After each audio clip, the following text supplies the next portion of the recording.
Goeiemôre, ek is Morne Botha, internasionale korrespondent of Amerikaanse korrespondent vir Koepel TV, 'n nuusflits vir wat gisterand gebeur het. Dis die 3 Januarie vandag en ons het almal nou gesien dat deur die nag van die 2de en die 3de Januarie het die United States in Venezuela ingegaan en vir Maduro, die diktator daar, in hegtenis geneem en teruggebring Amerika toe om tereg te staan op aanklagte van narcoterrorisme, wat hy nou al op aanklagte staan van reeds sedert 2020.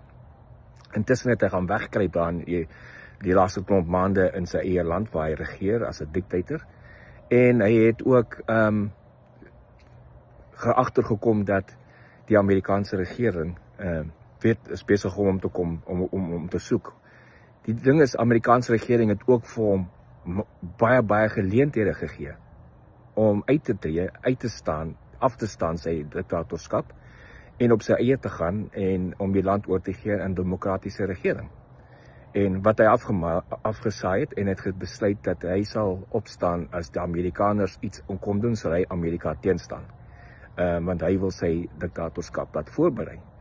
So het die Amerikaanse weermag dan skepe in die see ingesit en intussen al sy narkobote wat hy gestuur het om drugs in Amerika aan te kry, meeste van hulle gesink het.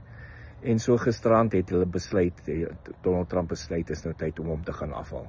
En met 'n operasie waar 150 vliegtuie betrokke was, van helikopters met die Extraction Force, is gesupport deur F-22's, F-35's, F-18's, Growlers, E-2's, 'n B-1 bomber, 'n paar B-1 bombers actually, en dan ook 'n paar ander vliegtuie het ingegaan en die plek voorberei. So die vegtervliegtuie het die lugafweerstelsels wat deur Rusland verskaf was, gaan uithaal en die helikopters kon invlieg om dan 'n extraction te gaan doen om vir Maduro uit te haal. Maduro is gegryp hier teen 2:00 die oggend in in Venezuela tyd, en hy het net oorgegee aan sy vrou en hulle is teruggebring na 'n skip toe in die kus af Venezuela, en hy is op pad terug Amerika toe om tereg te staan dan vir sy aanklagte van narkoterrorisme in Amerika.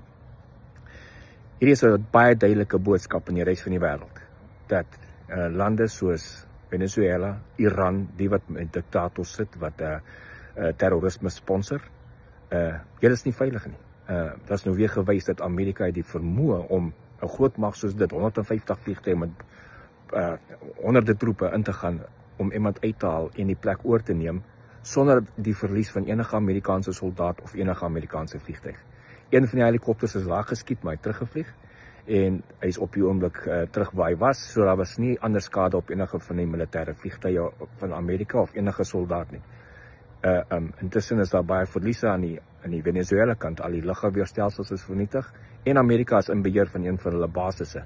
Amerika gaan ook daai land beheer op die oomblik, tot hulle demokratiese regering daar kan insit. So, dit is so ietsie wat gister gebeur het. Ons sal nog sien in die volgende weke wat voorlê, wat vooruitkom vir die res van die jaar vir Venezuela. En dis iets wat ek oor gepraat het gister, ek dink. Ek is dan Morne Botha, Amerikaanse korrespondent vir Koepel TV met ons nuusvlits vir vandag. Totsiens.